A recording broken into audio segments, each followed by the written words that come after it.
Solo leveling has this sort of false identity. Well, at least I feel as though the community has adopted it in this sort of way. I've seen so many self-improvement solo leveling videos saying, this is how you level up the solo leveling way. Improve yourself like solo leveling. The problem is, when you actually look at solo leveling as a show, it doesn't really go through that journey. Because I honestly do believe KonoSuba, a comedy anime, does a better job at showing progression as a person than solo leveling does. A big issue I have with solo leveling is the infamous episode 5, because it's so in your face as to the problem I'm talking about. In episode 5, we see Jinwoo, and he's an entirely different person to what he was before. It's almost as if the author erased the previous Jinwoo. Literally, this guy becomes taller, better looking. He becomes a Chad overnight.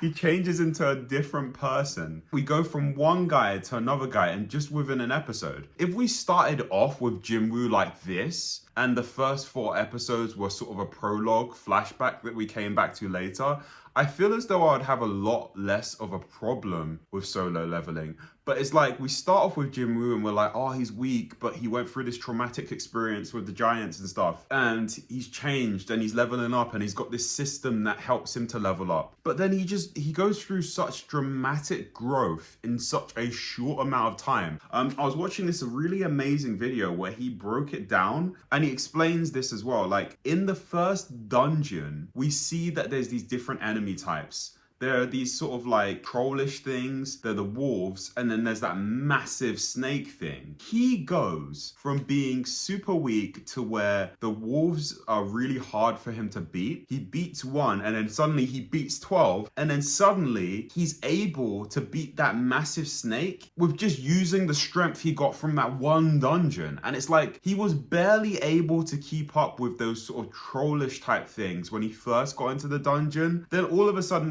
we're forced to believe that he could deal with this massive cobra type thing. And I'm like, what the hell? This all happened in one episode. It's kind of crazy how there's that much progression, that much solo leveling in just such a short amount of time. It really upset me as well, because we are introduced to Jinwoo as the weakest hunter in the entire world. Like, he is like down bad, super down bad. He's this E rank. I thought season 1 would be like him going through the levels. Oh, he's a D rank now. He's a C rank now. And then like maybe he's edging towards high level C, or I don't know, at the end of season 1. But it's almost as if he went from the worst E rank. I have to like really emphasize on him being the worst E rank, because as we see later on with that dickhead and his crew that wanted to sort of sacrifice Jinwoo and the rich kid, just because you're the same rank, there can be a big difference in your strength, because he's like, I'm a C rank, but I'm not a C rank like them. Like, there's tiers within those ranks, right? You can be a really low level E rank or a really high level E rank. But he goes from the worst E rank to possibly, I would honestly say he's probably an A rank, or maybe even an S rank by the end of season 1. Like high A rank or low level S rank, I don't know. When they go into that dungeon with the dickhead guys, he's able to be a boss, like a boss that will take a B level, because they say that for you to beat that C level boss by yourself, you need to be a B rank. He's able to take that thing down with relatively comfortably, I would say. So which means he's a legit B rank. And then he faces that other guy later on who is a B rank, right? And he beats him as well. So he's legit like an A rank. He goes from E rank, the worst E rank, to like at least a solid A rank within one season, like 12 episodes. That's crazy. That's like if Luffy, by the end of East Blue, right, is able to take out a vice admiral. You don't get that sense of progression because Jinwoo has this thing that's just given to him, right? He's able to progress. And I'm sorry, you guys are making these self-improvement videos about solo leveling. You don't have this unique thing that's just been given to you, right? In solo leveling, he learns these skills, but I feel as though the skills he learns aren't like tied into the narrative in a really interesting way. Like his operating system that he has says, oh, you have this available or that available, and then he uses it. I guess when he learned that sort of stealthy skill against that B rank guy that he faced in the dungeon where he was going to kill everyone, right? That was tied into the narrative. It's just kind of like he just learns skills randomly. Enter Konosuba. 生き返ってもあの3人と苦労しながら魔王退治なんて無茶を課せられるのだろうか。このまま頑張ったって俺が不思議な力に目覚め都合よく魔王を倒せるだなんて People might downplay what I'm about to say because Konosuba is actually a comedy anime and you're not meant to take it too seriously. I honestly feel like when you watch Konosuba, you feel that sense of progression way more than you ever would with solo leveling because Kazuma has to actually go through a lot of shit to get to where he needs to get to. Kazuma literally starts at ground zero. Same thing as Jinru, right? This guy has no money, no bitches, no skills, right? So he starts off, they're sleeping in a stable where it's probably cold. These cows and stuff probably pooping right next to them. He has to do these part-time jobs. He doesn't really have high levels. Aqua has higher levels than him, right? So we know he's starting off down bad. We slowly see as he's doing these part-time jobs and he's gathering up skill points that he's able to learn a skill. And the first skill that he learns is steal. Now this is played off as comedy. I'm not gonna lie.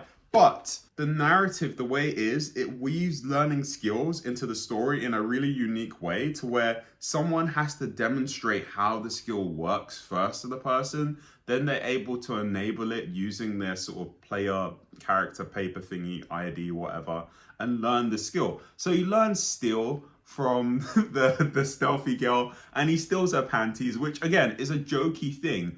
But I like that they introduced this concept to us. Later on, they meet Wiz, who's like a general of the Demon King's army, right? And she teaches him an undead skill, Drain Touch, right? The reason why I think this is so important, because it actually comes in handy and becomes a useful skill in the narrative. Because at the end of the season 1 finale of Konosuba, there is this giant mobile fortress monster that is attacking the town. So this is like the 3rd time in the season where that entire town is under attack and everybody needs to come out to defend it, because before it was that massive Doulahan that came in, right? Because Kazuma is able to use the Drain Touch, it helps everybody to be able to fight against the fortress monster, and they're able to defeat the guy together with teamwork. The story shows how him gathering these skills is able to help him slowly be able to best each one of the monsters and things that they challenge throughout the story. And it's unique because it's used in different situations. When they enter into a cave, Kazuma activates his lurk skill and then he's able to see and look around the cave. It isn't just that Kazuma went from being really weak to getting all of these stats and now suddenly he's strong.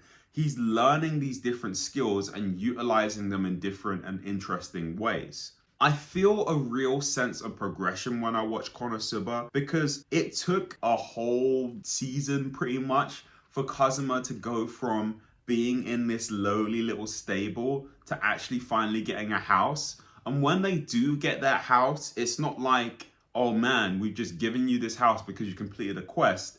They had to clear out that house of the undead just for them to be able to get it. Where it really sunk in for me was the moment when Kazuma actually gets his first weapon upgrade. So at this point, Kazuma has just almost got sentenced to death. While he was saving everybody, he teleported that massive fortress thing to a lord's house and it kind of destroyed things. They thought he was a traitor for doing that, right? But then they eventually find out that he's not a traitor and he gets rewarded a bunch of money. And after like over a season of just grinding through, he finally gets the weapon upgrade, which is his sword. And when he gets it, it's like, wow, we've actually been through a lot just for you to be able to afford a sword. And yes, it's played off as a comedy scene. Like he gets the sword and it's too big and it knocks over a couple of bits of armor and he can't fit through the doorway, so he exchanges it for a smaller sword. Yeah, but as soon as like we're coming up to the season finale and he pulls out the sword for the first time and you're like, wow, Kazuma's got this badass moment. It feels like it was earned because he didn't go from being this complete loser, which he is at the start, to becoming like such a strong adventurer, right? He actually learns things. He doesn't just go from being one person to this completely other, like, different person. Yeah, Solo Leveling definitely does have way better fight scenes, choreography, the animation, just the setup of the fights and the battle system itself is way more deeper and expansive than KonoSuba's battle system and fights will ever be. However, the actual sense of progression you get through those battles, because these are more shonen type, well, Konosuba isn't a shonen, but let's just say that Solo Leveling is a manhwa, but it's kind of shonen-like, right? The sense of progression that you get through battles in shonen is very important, and I feel as though, like, I don't ever get that feeling from Solo Leveling. I just think that this guy is a badass and he's become a badass, and it's cool to see how he gets through the next fight. And like the Igris moment when he I believe it's Igris, that final thing where he goes, arise. That was a cool moment. I was like, arise, arise, I'm rising, right? That was a cool moment, but it didn't feel like it was earned. It was just me watching this cool guy do stuff. I feel as though when it comes to this, right? Because the fact is, Jinwoo is just a completely different character from where he first was to where he goes from later on. But the real question I want to ask is, why has this resonated so much with audiences?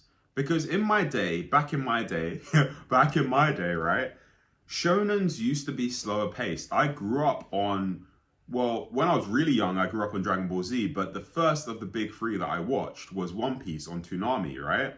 And One Piece, even then, it was a 4 kids dub. It was slower paced. Luffy was just taking his merry old time around East Blue. You know, it took a while for him to get his like bounty up and stuff like that, right? And then I was introduced to Naruto. Naruto, he does do some kind of OP things, but the OP things he does are mainly due to the fact of the Nine Tails, and he doesn't always have access to that power. It comes on and comes off, but all of the times he kind of sucks. Even Ichigo, like, as powerful as he comes, he actually trains for it, and you see that training. There's that progression, right? Even if some people say Ichigo gets pretty strong pretty fast, compared to New Shonen, not really. It takes like 50 episodes for them. Like, I think by episode 60, he's battling Byakuya. That's like 4 seasons of these new shows, right? So it takes a while, right? But what I'm saying is, like, I just question why new audiences want these heroes that just level up really fast. And what does that say? Do we as like these new gen anime fans, right? And I like Solo Leveling as well, even though I can critique it, but I like it more so as a popcorn show. I don't actually think Solo Leveling is good. I think it's okay-ish, but I don't actually think it's a good show. It will never be in my top 10, top 20, top 30. It will never even touch any of those stuff because there's way better shows than Solo Leveling. I just enjoy it. But why is it that people have latched onto this? And maybe that's a commentary on our society as a whole, is that people may feel super hopeless and dismayed. Like, because I watched a couple of video essays about Solo Leveling because I was trying to find out why I don't like it. And it seems to be this point of where people feel very hopeless about the way society is and how things are, that they want to latch themselves onto someone that's really awesome or really great so that they feel better. And it's kind of a method of coping. And I think that must be the answer, because you want to be Jinwoo, but Jinwoo is not really Jinwoo. Jinwoo is just this sort of fictitious power fantasy character, you know? And a lot of these shows are power fantasies, but in all honesty, I would much rather my power fantasy have whole training arcs of a guy learning one move, or him gradually learning new skills to beat someone and then finally getting that win, than it just being that this guy wakes up after being impaled. Fair enough, he was impaled. He wakes up after being impaled and just becomes a badass overnight. I think that's a bit weird. So to me, overall, it's just sad that a comedy anime, of all things, is able to show a better sense of progression than an anime that's actually called Solo Leveling, you know? when I hear that title, Solo Leveling, I just think of one guy grinding away slowly to become better, but that couldn't be further from the truth.